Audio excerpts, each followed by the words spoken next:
All right, nobody really cares. If you think about it, I mean, you're going to get people to think that they care. They're going to be very good empathetic listeners, and they're going to sit there and they're going to stare you in the eyes. They're going to nod their head. They're going to touch you on the shoulder, and they're going to go, oh, it's going to be okay. But really, if you're a chronic complainer, nobody cares.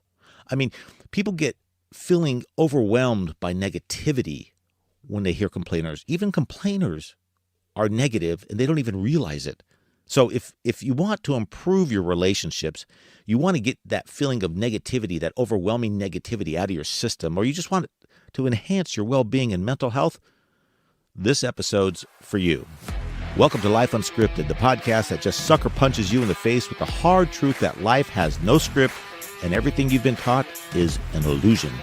I'm your host, Alan Stafford. Join me as we dive into one of my biggest pet peeves, and I guarantee yours too, whether you're guilty or not.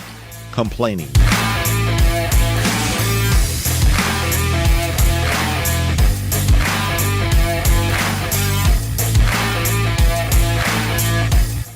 I think you're going to relate well to this story. That I'm going to tell you, it's about old people. And I'm not even sure if that's a politically correct term nowadays. Do they have a pronoun? I mean, the aged, the beautifully younger, older crowd. I mean, I don't know, but I just call them the elderly or the old people. So they like to bitch. They like to nag. I mean, if you don't know, I mean, I can't say that all of them do, but you've seen them. They complain about everything. I mean, they complain about the price of fuel. Wait, I do that too. Does that make me old? They complain about food. They complain about politics. They complain about the kids, the sound, the birds, the sky, the rain, whatever it is that comes across their mind, they complain about it. And you know who I'm talking about. It could be you yourself. That's an elderly or blissfully youthful old person. So growing up, my grandmother on my mom's side complained about everything and everyone. Every other word was a complaint. So that probably explains why my grandfather was always so quiet sitting on the couch. I mean, he feared he would end up on her list of complaints. And you know what? He did, because she would always complain he doesn't say anything. So you can't win for losing when you're dealing with a complainer. And that's the point of my story. Everybody complains. Some people complain more. They're chronic complainers, and nobody wants to hear you. They really don't. But we're going to talk about that. We're also going to talk about not all complaining is bad if it's done constructively. As a matter of fact, some statistics are out there that the average person complains 15 to 30 times per day. 15 to 30 times per day. Imagine that. Can you imagine what a chronic complainer does? Everything they say. I know a chronic complainer. Seriously, I know one. There's never anything positive out of this person's mouth. It's always complaining, whether it be the drivers on the road, whether it be family members, whether it be work. Work is the worst that they complain about. But there's a complainer I know. It's just like, but their entire life. If you look at their life, if you look at them, it's reflective of how they complain. It's very negative. It's very dismal. It's sadness. And statistically, complaining for 30 minutes could physically damage your brain. No, it really could. This is not a joke. I mean, I know I joke a lot, but this is not a joke. It can damage your brain. What it does is it rewires your brain. Neuroplasticity rewires your brain when you're constantly in that state of negativity, and that's what complaining is. There's nothing positive out of complaining. And as a matter of fact, when you're driving with someone, listen to them. Don't say a word. Just listen to whoever you're with. Not even if you're driving, if you're at home or if you're at work, count how many times they complain. You'll be overwhelmed. You'll be surprised to see how many times a person complains. And it could be something as, that's too hot, which is pretty common. Or it could be, that's too cold. Or why is she wearing that? Or look at his hair. These are all complaints. And when you're stuck in that rut constantly, it rewires your brain. I know we think we feel better by complaining, but it's actually doing more damage to us. Not only to the brain, but to our body. Look, our brains don't want to work harder than it absolutely has to. And we can tell by a lot of people out there that they don't want to work hard with their brains at all. They're actually brains that probably don't even work at, period. Just take a look at politics. But we're not going to get into politics on this episode. So by complaining, here's what happens.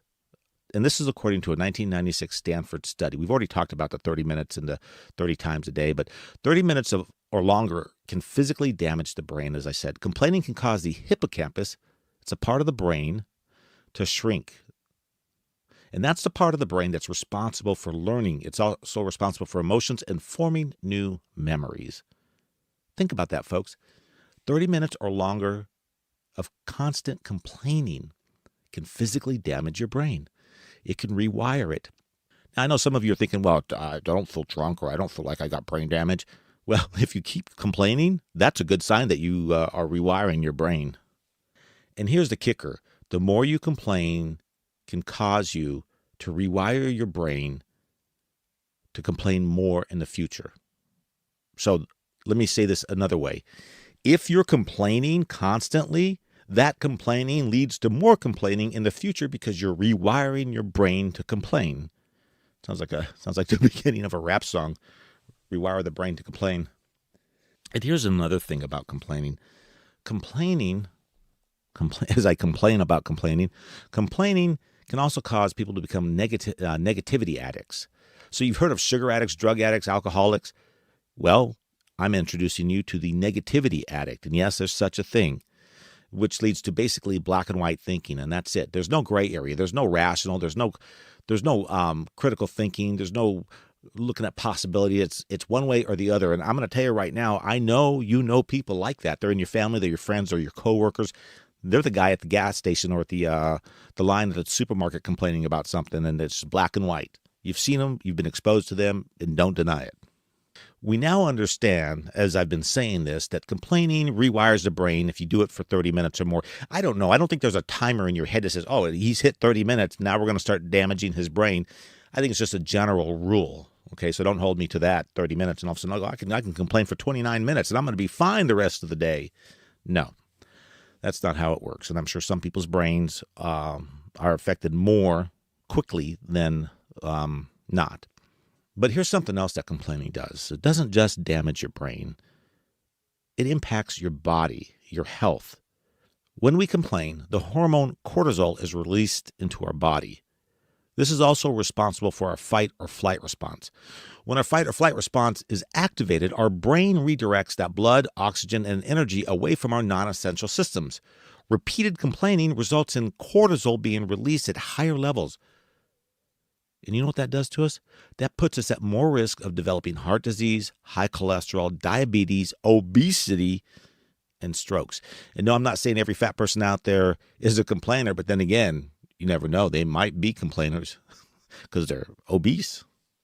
But it does lead to more damaging health issues, such as, like I said, high cholesterol, diabetes, and stroke alongside of obesity.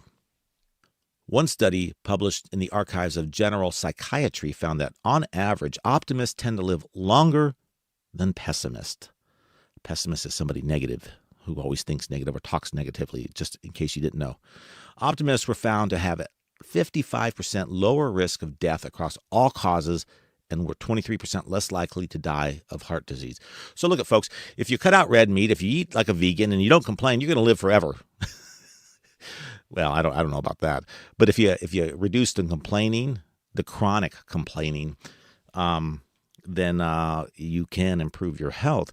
And we're going to talk about good constructive complaining too, and how that makes social change or changes in the workplace. So not all complaining is equal, and not all complaining is bad. Just chronic complaining constantly. So, folks, I guess to sum up with this, to sum up the studies here, basically it's kind of telling you your constant bitching is killing you. And you thought fast food or red meat was going to get you. It's your damn thoughts, guys. It's just your thoughts. Stop thinking negatively and stop complaining too. So another impact of complaining, and I want you to take a moment. If you're a complainer, I'm not going to call you out. You're going to know that you're a complainer. And some people who say, I don't complain at all, but you do, okay? But if you're a complainer, aside from the alleged brain damage that constant chronic complaining does and the health impact it can have on you over time, complaining has another impact, which is not a direct health impact, but it's a social and reputational impact. Constant complainers create social isolation. Think about that for a second. If you're not a complainer and you know a complainer, how often are you gravitated towards that complainer? Do you say, hey, I really want to hang out with you because I love hearing you complain about stuff. Now, don't get me wrong. There are some people who love a good gossip. But in general, you don't want to be around a complainer any more than the complainer. Well, I wasn't going anywhere with that. But you don't want to be around a complainer at all because it's insanity, pure insanity. So the question comes into play, how do we transform our complaining into something more positive?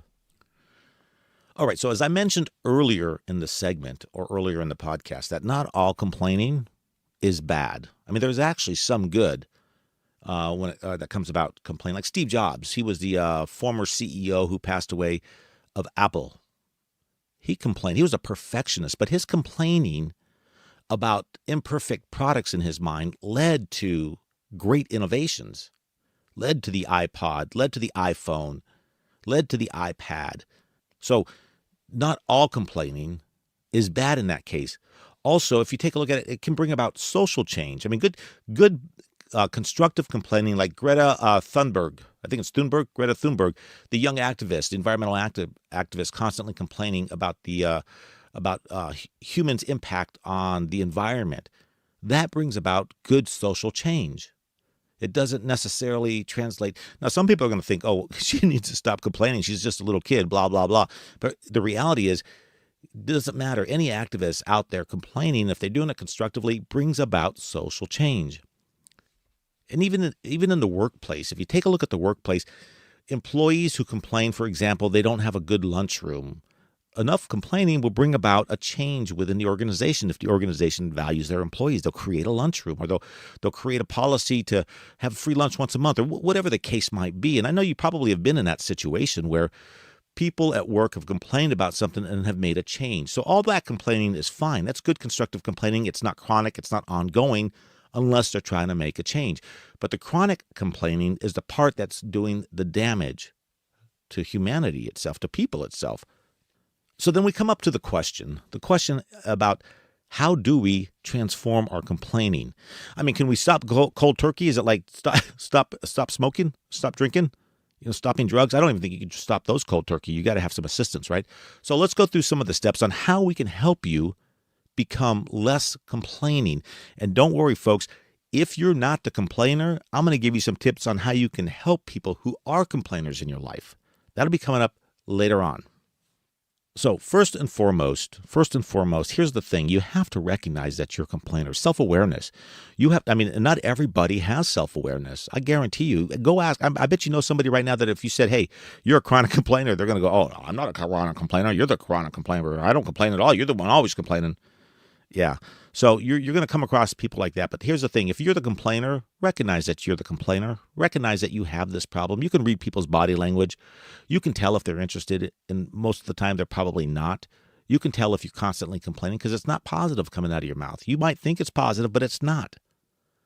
So you want to identify triggers. Pay attention to the situation people are feeling that trigger your complaints. What is it? Is it work? Is it road rage? Look, I'm going to be the first to tell you. Well, I might be the first to tell you. There might be family members of mine that be the first to tell you, but I had chronic road rage when I was younger. Chronic, man. I was just like out of control. Then I realized the impact it was having on those in my vehicle, especially my daughter. So I began to slip away from that, change my thinking. Now I'm at a point to where, yeah, it's going to slip out on occasion, but for the most part, I don't even let it bother me anymore. So I had enough self-awareness, and I knew that the trigger was somebody doing something dumb in front of me in a vehicle, at least what I perceived to be dumb. It may not have been dumb to them. It may have been completely an innocent mistake, but I took it differently because of my mindset. But I identified that trigger, and I began to change that trigger, so now it doesn't have an impact on me. So the first thing is you want to identify those triggers. If it's something someone says at home or someone does at home or at work, begin to take note of that. If you have to journal it, write it down. There's nothing wrong with keeping a little journal, put in a little caption, triggers. Well, you might want to preface it so if somebody doesn't pick up the book, they think, oh, this is a hit list. They got triggers on me. No, you want to identify your triggers and what's causing you to start that complaining process. Could it be just a familiar face? You might just see your loved one at home and go, oh, good, they're home. I have someone to complain to. Well, it's not good for them. I'm telling you that right now. They don't like it. They're not going to tell you that sometimes, but they just don't like it and they don't want to hear it. And it does have an impact on them as well as you. So once you've identified the triggers, reflect on the frequency. We talked about having a journal. If you keep a journal and you write your triggers and you note it every time you do it, chances are you're going to see a pattern. Maybe you complain in the morning. Maybe you complain at night. Maybe you complain day and night. Maybe you complain when someone looks at you a certain way. You're going to find that frequency. You're going to find what's triggering you. And then you can begin to make the change. Again, this all goes back to self-awareness. First, you have to recognize that you complain. There's no point in doing anything if you don't recognize it. In this last one here, not this last one. And this one here is probably a big one. Understand the impact. Consider how your complaints affect your mood and those around you. And that's the one thing that made me change. I'm a firm believer that if I have loved ones near me, it's not my job to get them riled up. It's my job to protect them, not just physically, but emotionally as well. And that to me is what love is. You protect them emotionally. By complaining, you're not doing that. You're deteriorating. You're chopping at a tree little by little until that tree falls, and then that's your relationship. So what you don't want to do is complain in front of people that are your loved ones. It's okay on occasion if you're having a bad day. I'm not saying completely knock out complaining. I'm saying if you're a chronic complainer, you're going to need to tone that back, take into consideration those people around you. Now, hey, if you're at a party and you don't want to talk to somebody, start complaining. They'll probably leave. That'll be a great way to get rid of them. I may even have to try that one. And here's the biggest thing about complainers. Complainers are not solution seekers. And so by going through this exercise with you and by discussing complaining and how to remove the complaining or how to transform your complaining into something more positive, you want to be a solution seeker. Focus on what you can control. Can you control the guy's expression that triggers your complaining? Can you control your boss? Can you control the guy in the car in front of you who made a right-hand turn and wasn't even aware of you because they probably got something else going on in their life and it triggered you? You can't control any of that. So first of all, what you want to do is focus on what you can control instead of dwelling on the problem. Direct your energy towards what you can change or influence. You can change your attitude. You can change your attitude completely. You're in total control of that, your attitude. So start with that. Rather than worrying about someone else's behavior, put your behavior in check. And taking this proactive stance can reduce the feelings of helplessness and frustration within you. Folks, it's all about you right now, helping you overcome the complaining, helping you improve your mental state, your health, and of course, let's not have brain damage with this. Next, what you want to do is adopt a solution-oriented mindset, folks. Train your mind to think of potential solutions or I got tongue twisted. I was so excited to get this information out to you. Train your mind to think of potential solutions or alternatives as soon as you recognize the complaint forming in your mind. It's like a cloud, a storm brewing. You see the clouds starting to come. What are you going to do? You're going to run inside. You're going to get your umbrella or get a jacket. The same thing applies to complaining. Begin to recognize, and that's if you start journaling and identifying your triggers. You'll begin to recognize when your complaint begins to form, and then you start and go, oh, wait a second. How can I solve this? I'm telling you, I used to complain a lot, folks.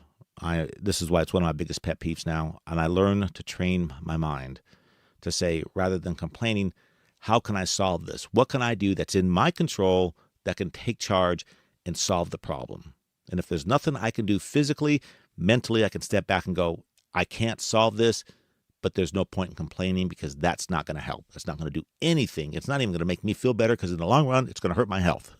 So you got to be in that same mindset. And then you want to involve others in problem solving. So if the issue affects more than just you, engage others in brainstorming solutions, and it's okay. Here's the scenario. You come in, you're complaining about your job, and you realize, I'm complaining about my job again, or I'm complaining about my health again.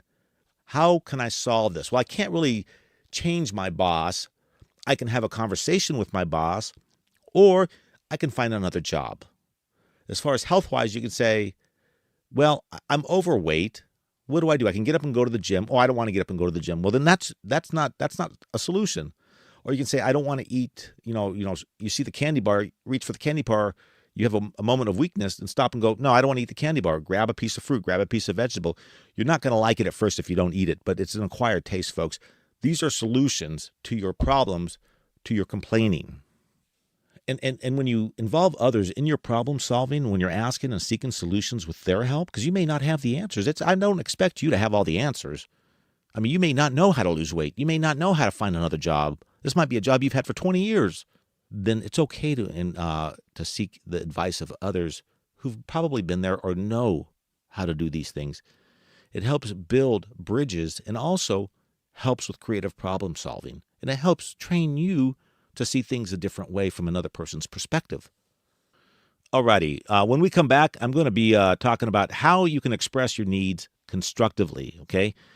So we've come this far, and we talked about, rather than complaining, finding solutions, but I'm going to help you go to the next step by how you can express yourself, your need constructively without complaining when we come back.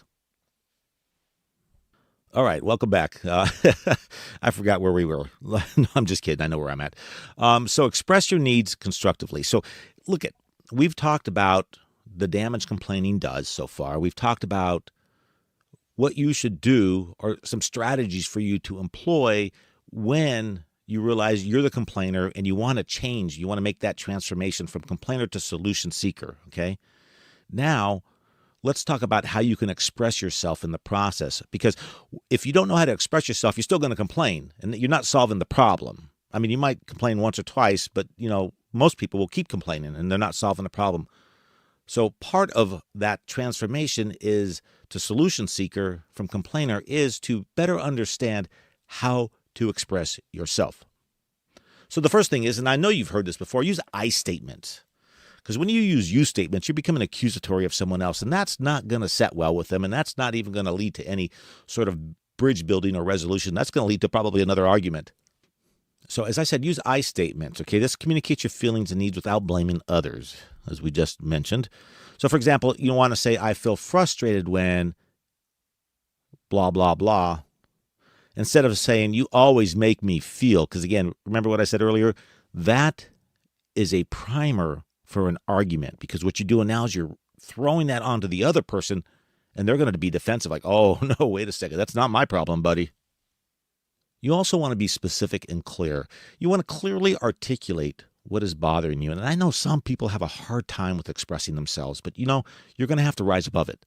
You're going to have to rise above it and just express yourself, because really, if you do it in a very constructive, positive manner, people are going to be very receptive of that. So what you want to do is clearly articulate what is bothering you and what change you'd like to see. Don't be vague. Don't be like kicking dust around with your head down. Well, I kind of like, wish, being whimsical about it. Just come out and say, look, I feel frustrated when you don't listen to me when I'm speaking to you about a matter that I find important. Most people will be receptive to that type of conversation. If they're not, they're probably not the person you want to be dealing with. They're not probably a very rational person, even though we're not really rational beings, but we've learned to become rational. So if you're talking to someone and they're not receptive to you, if you approach them that way, then there's probably another issue. And then you're still going to have to dig deeper to find that solution first before you come back to what's bothering you. But that's a whole different podcast. And then you want to choose the right time and place, folks. Look, if there's a problem and you're at a family dinner, don't start up with your emotion. Don't have an amygdala hijack, where your amygdala, the emotional part of your brain, just hijacks you and starts spewing hatred or all these complaints and gripes about the person. That's not the time or place. It really isn't.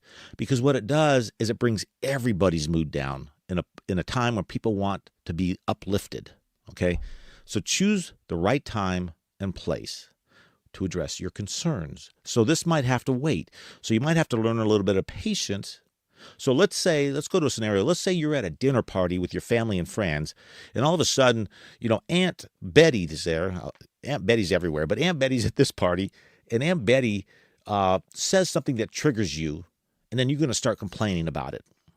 Because maybe she does something and you don't like it, so you start complaining, and then you want to address her. Well, that's not the place to address her right there in front of everybody, because what you're going to do is you're going to incite her to continue to argue and complain to you, and then the complaining is going to go back and forth.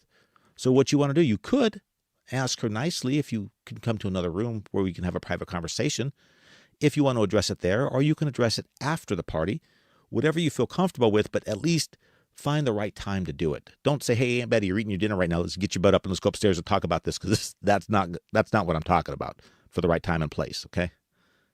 So you see, folks, there's solutions to complaining, and they're very practical solutions, and it takes time. It's not going to happen overnight. I promise you it's not going to happen overnight. It didn't happen overnight for me. It took me quite a while, we'll say, months, sometimes even years, depending on what I complained about. But really, in the end, it does transform your life if you are proactive and cognizant and have that self-awareness, which all that meant the same thing. You understand that? I mean, I hope you do, and I think you do, because if you didn't, you wouldn't be listening this far into my podcast. When we come back, we're going to turn the tables. We're going to assume that you are not the chronic complainer, but that somebody else in your life is the chronic complainer, and you want to help them. You're coming from a place of love and compassion, and you want to help them to better themselves, to save their brain from being damaged, to help their health, and just make them a general, well-rounded, positive person. We'll talk about that when we come back. Okay, we're back, and the topic for this segment is, if you're not the complainer, how do you encourage others not to complain? Well, my solution is run fast, get out of there. No, you don't want to do that. Although sometimes I do. I just want to get out of there. I don't want to hear you complain. I'm now at a point where I don't want to hear people complain. I just don't want to hear it. I don't care. I don't care about your choice of politics. I don't care what so-and-so is doing to the country, because I can't make a change. All I can do is control myself. And while I try to help people not complain by helping them understand that there's a lot more to the story than they're telling, and that leads them to complain, they just goes in one ear and out the other ear. But we're going to talk about how you can help people who complain. If it works, great. If it doesn't, then it's probably time to move on and not have a conversation with them. So the first thing, and you've probably heard this before, and it's lead by example, folks. If you want someone to behave in a certain way, model that behavior for them. Actively show how focusing on positive aspects of situations can actually lead to better outcomes and feelings. I mean, if you're doing the positive stuff, if you're talking positively, one or two things are going to happen. Either they're going to just shut up and not say anything, or they're going to gradually become more positive. I guess a third thing could happen. They could just say, screw you, and take off. I don't want to talk to you. He doesn't listen to my complaints. I mean, that is a possibility, and people have done that. But, those aren't the people that you can spend your time with. Or those are the people you don't want to waste your time with as far as trying to help, because, they don't have that self-awareness. They'd rather just complain than anything else. And again, we're going to go back to the beginning when we talked about brain damage. Complaining begets complaining, meaning if you complain, you're going to continue to rewire your brain for more negativity, leading to more complaining. Okay, so it's like a vicious cycle that you're stuck in this loop that you're going to have to, it's like riding a bicycle and all of a sudden someone just throws like a wrench or a screwdriver into the spokes and the bike comes to a complete halt. Yeah, that's the sound of my brakes hitting on the pavement with a bike. But the bottom line is, you're going to have to break that cycle. Someone is either the person complaining or the person not complaining that's listening to the complainer. So demonstrate positivity. I mean, your behavior can serve as a powerful example for everybody around you. I mean, it can. Just watch someone's positive behavior. Does it make you want to run to them and complain? If it does, then we got a big problem. But no, you usually, when you see someone who's positive, you want to gravitate towards them. You want to be like them. You want to be around them. So, for example, if someone starts complaining to you, share a solution. Don't jump into it. Like if they go, oh, well, Betty's always, coughing on my food, and I really can't stand her. She's just disgusting. Then you simply might want to offer a solution. And one solution might be, hey, have you had a conversation with her? Have you tried not sitting next to her while she, eats her food and coughs all over yours? I mean, these are simple solutions, right? And they're like, oh, I didn't try that. But the bottom line is, you find a solution. Share a solution with somebody that's complaining a lot. It might mean that you're going to have to do a little thinking yourself. And I know some people don't want to think.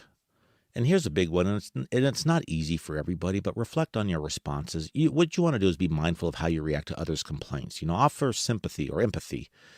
Empathy is how we, not sympathy, but, sympathy is we understand how you feel. Empathy is we feel how you feel. We know. Offer empathy and support, but also try to gently guide them toward conversations that are potential solutions and positive and have positive aspects. Don't, again, participate in the solutions or the complaint chorus. All right, and finally, reflect on your responses. So when you're talking to someone, be mindful of how you react to their complaints. What you want to do is you don't want to be brash or angry about it or complain back. You offer some empathy and support, but also gently guide the conversation towards a potential solution, okay? Maybe towards some positive aspects. You always want to keep moving that person towards positivity and not back into the depths and darkness of negativity as they already are there. Look, wrapping this whole thing up, if you're the complainer, self-awareness is going to go a long way. Learn to recognize when you're complaining and when other people are dissatisfied or uncomfortable with you complaining. Begin to seek solutions. Look for solutions, not the problem. Don't become the problem. Become the solution seeker in that case. And if you're not the complainer and you're dealing with complainers, be empathetic, but help guide them towards a more positive environment, more positive thinking. Because in the end, I think we can bridge the gap between complainers and those who are being complained to and create a very positive environment. And then again, there are people who just don't want to stop complaining because they enjoy it. It's a release for them. And I don't know how you're going to change them other than probably distance yourself from those kinds of people because they don't want to change. And when you don't want to change, you can't make somebody change. Hey, I want to thank you. If you've stuck this far with me, this is my very first podcast. I really appreciate it. I really, really do. Thanks for listening. As I do these, they'll get better and better and better, I promise you, and you'll see a lot more of my personality pop out. So again, I appreciate you. My name's Alan Stafford, and this is Life Unfiltered.